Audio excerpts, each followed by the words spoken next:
Meeting number 2. ఇప్పుడు కార్లని వరుస కొట్టించుకుంటే అదేంటి భయ అది? Parking place. అదే పార్కింగ్ ప్లేస్. అచ్చా అదే మరి.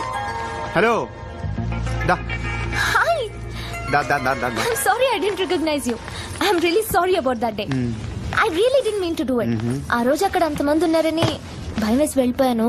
Actually, it's my first accident. I hope you understand. ఒక అద్దం, 2 లైట్లు, 3 సొట్లు, 30 బూతులు, మా ఓనర్ తిట్టింది. మొత్తం 8,950. ఐఎమ్ సారీ అండి, ఐఎమ్ వెరీ సారీ అండి. నాకేం పాపం తెలియదండి అంటే దొబ్బదో. ఆ అమౌంట్ నేను ఇస్తాను కదా. ఎంత? 8,950. రౌండ్ ఫిగర్ 10,000 చేసుకో. 8,950కి రౌండ్ ఫిగర్ 9,000 కదా. 10,000 లో రౌండ్స్ ఎక్కువ ఉంటాయి కదండి.